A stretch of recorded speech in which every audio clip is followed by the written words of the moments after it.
Assalamualaikum. I am Natasha, your biology teacher. Today we are going to discuss about cellular organization. इससे पहले हमने पढ़ा था levels of organization और जब पेपर में ये क्वेश्चन आता है कि explain the cellular organization, बच्चे इसमें बहुत ज़्यादा कंफ्यूज हो जाते हैं। कुछ स्टूडेंट्स यहाँ पे सेलुलर ऑर्गेनाइजेशन की बजाय लेवल्स को डिस्कस करने लग जाते हैं। यहाँ पे हम लेवल्स नहीं पढ़ रहे, हमारा टॉपिक है सेलुलर ऑर्गेनाइजेशन, यानी सेल्स किस तरह से ऑर्गेनाइज हुए होते हैं। तो सेलुलर ऑर्गेनाइजेशन में हम पढ़ेंगे कि टोटल लिविंग ऑर्गेनिज्म जितने भी हैं उनको 5 ग्रुप्स में डिवाइड किया गया है। 5 ग्रुप्स हैं ऑर्गेनिजम्स के, जिनको हम किंगडम्स भी कहते हैं। There are 5 main groups of organisms. वो ग्रुप्स कौन कौन से हैं हम उनको डिस्कस करेंगे आज, देखेंगे कौन कौन से ग्रुप्स हैं। तो पहला ग्रुप है ऑर्गेनिज्म का जिनको हम कहते हैं प्रोकैरियोट्स।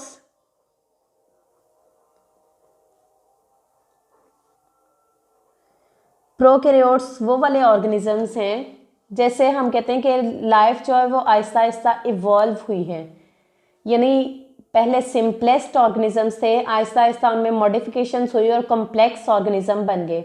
अगर एक सेल का स्ट्रक्चर देखा जाए तो सेल के स्ट्रक्चर में हम जर्नल स्ट्रक्चर जो है उसमें ये होता है कि सेंटर में उसके न्यूक्लियस होता है, सेल के सेंटर में न्यूक्लियस है, आउटर जो उसकी बाउंड्री है उसको हम सेल मेम्ब्रेन कहते हैं। आउटर बाउंड्री को सेल मेम्ब्रेन कहा जाता है। सेंट्रल पार्ट सेल के अंदर जो है उसको न्यूक्लियस कहा जाता है, और न्यूक्लियस के और सेल मेम्ब्रेन के सेंटर में जो फ्लूइड प्रेजेंट है, इस फ्लूइड को साइटोप्लाज्म का नाम दिया जाता है। ये 3 सेल के कंपोनेंट हैं एक कंप्लीट सेल के, जर्नल स्ट्रक्चर उसका ये है। लेकिन प्रोकैरियोट्स में ये स्ट्रक्चर इसका अभी कंप्लीट नहीं हुआ, एवोल्यूशन आ रही है, ऑर्गेनिजम्स चेंज हो रहे हैं। तो प्रोकैरियोट्स में होता ये है कि उनके अंदर न्यूक्लियस के अंदर जो उसका जेनेटिक मटेरियल है वो तो मौजूद होता है, लेकिन ये आउटर बाउंड्री जो न्यूक्लियर मेम्ब्रेन है वो मौजूद नहीं होती। तो हम यहाँ पे ऑर्गेनिजम्स के ग्रुप्स को डिस्कस कर रहे थे। प्रोकैरियोट्स, प्रोटिस्ट, फंजाई, प्लांटी और एनिमेलिया। ये 5 किंगडम्स हैं, 5 मेजर ग्रुप्स हैं ऑर्गेनिजम्स के। इनको आपने याद करना है, सीक्वेंस से याद कर लें तो वो आपके लिए ज़्यादा अच्छा होगा, नेक्स्ट आपकी हेल्प हो जाएगी इससे। तो ये 5 ग्रुप्स फिंगर टिप्स पे आपको याद होने चाहिए। ऑर्गेनिजम्स को 5 ग्रुप्स में डिवाइड किया गया है, और अगर इन ग्रुप्स में ऑर्गेनिजम्स की बात करें तो हम ये कहते हैं all type of organism, all kinds या all types of organisms are composed of cells। कि दुनिया में जितने भी जानदार हैं, चाहे वो छोटे हैं या बड़े हैं, हर कोई सेल से मिलके बना हुआ है, हर एक की बॉडी सेल्स से मिलके बनी हुई है। और अगर क्वेश्चन आ जाए, यहाँ पे बच्चे और कंफ्यूज होते हैं, अगर क्वेश्चन आ जाए पेपर में how many types of cells, तो अक्सर स्टूडेंट्स कहते हैं there are so many kind, millions of cells in the human body. उन्होंने आपसे सेल्स का नंबर नहीं पूछा, सेल की टाइप्स पूछी हैं। तो there are 2 main types of cells, 2 types of cells. Cells की 2 किस्में हैं, 2 तरह के सेल्स लिविंग ऑर्गेनिज्म के अंदर पाए जाते हैं। एक सेल्स को हम कहते हैं प्रोकैरियोटिक सेल, प्रोकैरियोटिक सेल, और दूसरी टाइप है यूकैरियोटिक सेल। गौर से मेरी बात सुनिएगा, सेल्स की 2 टाइप्स हैं, प्रोकैरियोटिक सेल और यूकैरियोटिक सेल। प्रोकैरियोटिक सेल की अगर बात की जाए, प्रो का मतलब होता है बिफोर, बिफोर। कैरियोटिक का लफ्ज़ जो है ये कैरियोन से निकला है। कैरियोन का मीनिंग होता है न्यूक्लियस, यानी वो वाले सेल जिनके अंदर अभी सेल कंप्लीट नहीं बना, न्यूक्लियस अभी डेवलप नहीं हुआ, यानी जेनेटिक मटेरियल तो उनके अंदर मौजूद है लेकिन उनके अंदर न्यूक्लियस मौजूद नहीं है। तो इनकी डेफिनेशन हम यूं कर सकते हैं, prokaryotic cells, these are the sales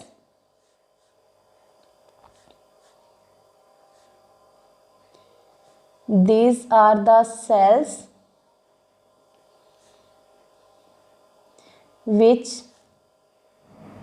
do not have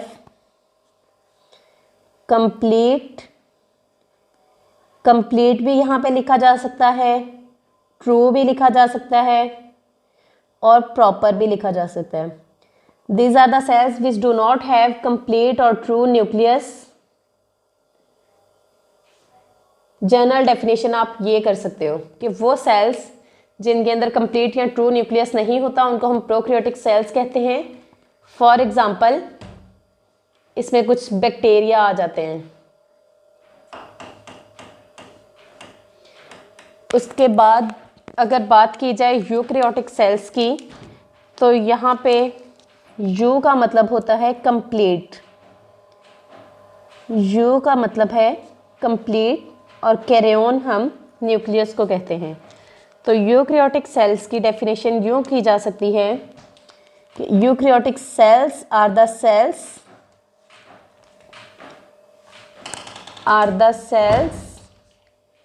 which have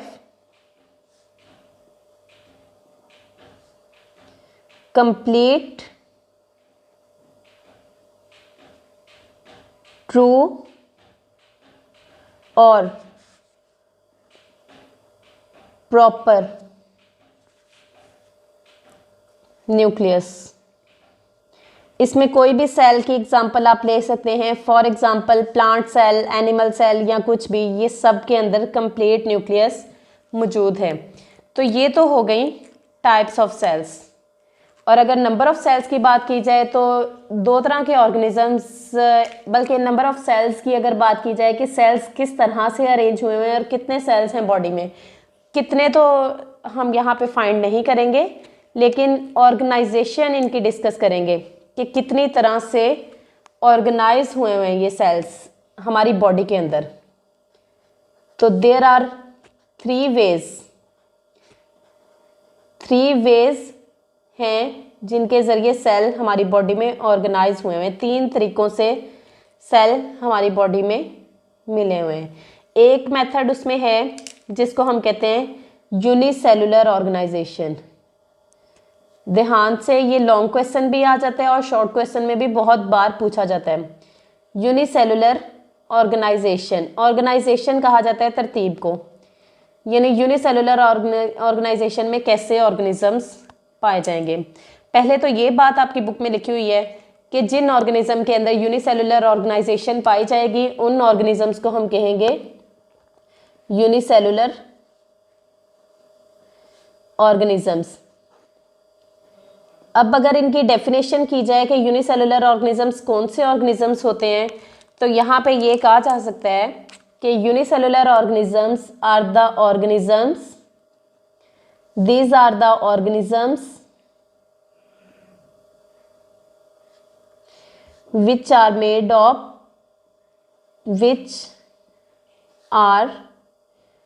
made up of की जगह पे हम composed of भी लिख सकते हैं, which are composed of only one cell, यानी सारा का सारा जो ऑर्गेनिज्म है वो एक ही सेल से मिलके बना हुआ है। यहाँ पे यूनि का मतलब है वन, सेलुलर मीन सेल, यानी ये वाले ऑर्गेनिज्म एक ही सेल पे मुश्तमिल होते हैं। सारा का सारा जानदार सिर्फ एक सेल है।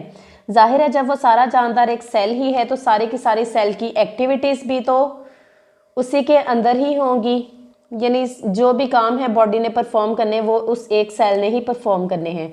अगर यूनिसेलुलर ऑर्गेनिज्म में एग्जांपल्स की बात की जाए तो इसमें यूग्लिना है,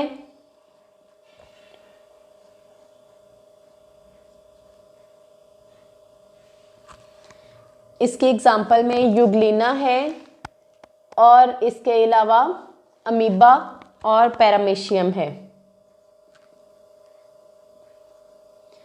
अमीबा एंड पैरामीशियम है। इनकी तस्वीरें आप यहाँ पे देख सकते हैं। उसके बाद अगली ऑर्गेनाइजेशन की बात की जाए तो नेक्स्ट ऑर्गेनाइजेशन या सेकंड टाइप ऑफ ऑर्गेनाइजेशन है colonial organization. Colonial organization, organization एक तरतीब को कहा जाता है, ये मैं पहले भी आपको बता चुकी हूँ।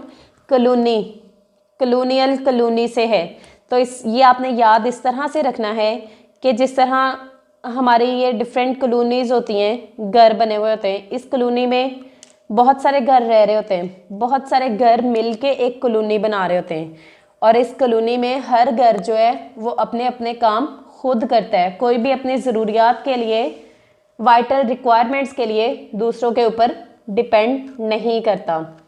तो कॉलोनियल ऑर्गेनाइजेशन में भी यही है, जैसे काफ़ी सारे घर मिलके एक कॉलोनी बना रहे होते हैं, उसी तरह काफ़ी यूनिसेलुलर मिलके एक कॉलोनी बना रहे होते हैं। इसमें हम कहेंगे कॉलोनियल ऑर्गेनाइजेशन में many unicellular organism, many unicellular organisms live together and make a colony, but does not have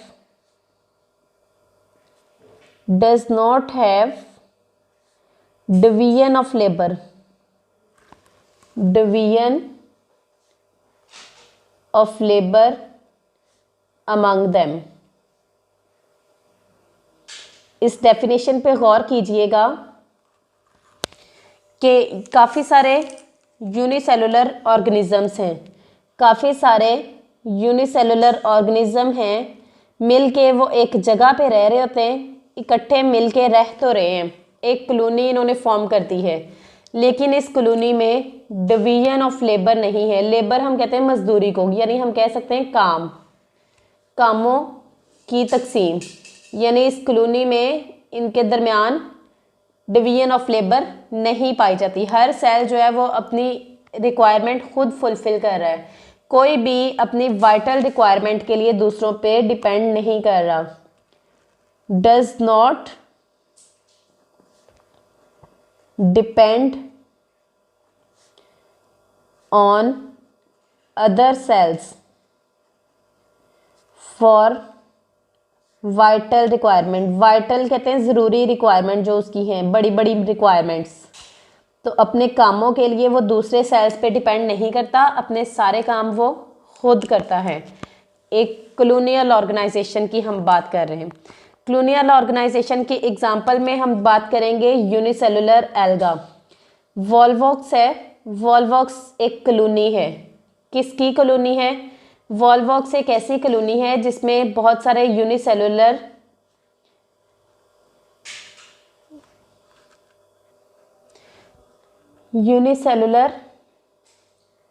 alga, LG को कहते हैं, यूनिसेलुलर एल्गा मिलके रह रहे होते हैं और मिलके वॉल्वॉक्स बना लेते हैं। इसमें हंड्रेड्स ऑफ एल्गा मिलके रह रहे हैं। उसके बाद अगर बात की जाए मल्टी सेलुलर ऑर्गेनाइजेशन की, 3 टाइप्स हमने पढ़ी थी ऑर्गेनाइजेशन की।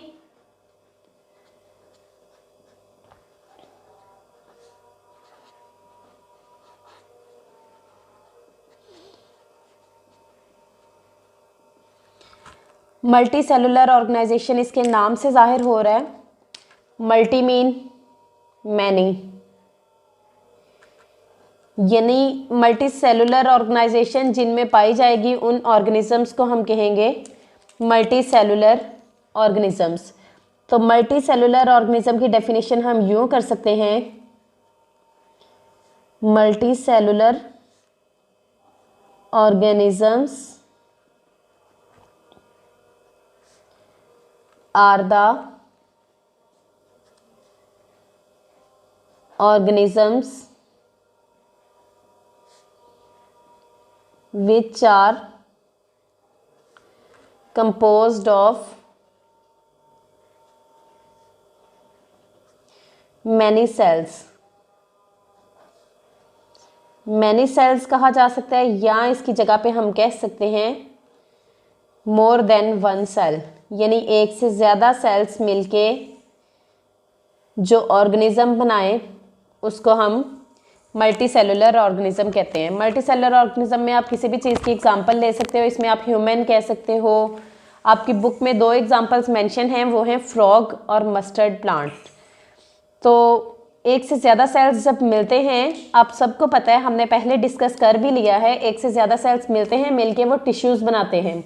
तो यहाँ पे हम ये बात भी कहेंगे the body of multi cellular organism या the multi cellular organisms. Multi cellular organisms are composed of tissues। Cells मिलके टिश्यूज बनाते हैं और टिश्यूज मिलके ऑर्गन्स बनाते हैं और ऑर्गन्स मिलके ऑर्गन सिस्टम बनाते हैं। तो हम ये बात यहाँ पे करेंगे the body of multi cellular organisms are composed of tissues, organs and organ system. Multi cellular organism के एग्जाम्पल में आप लोग कह सकते हैं frog is a multi cellular organism. उम्मीद है आज के लेक्चर की आपको समझ आ गई होगी। अगर किसी का कोई क्वेश्चन हो, किसी को कोई बात समझ नहीं आई, तो आप कमेंट बॉक्स में पूछ सकते हैं। अल्लाह हाफिज़।